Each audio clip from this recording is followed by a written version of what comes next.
Mijn naam is P. Diederen en ik wil het even hebben over platkallen.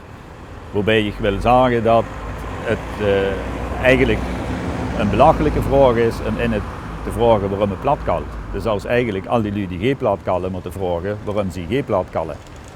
En ik stond speciaal op deze plek omdat hij achter mij een van de vuile geweldige muurschilderingen in Heerlen staat.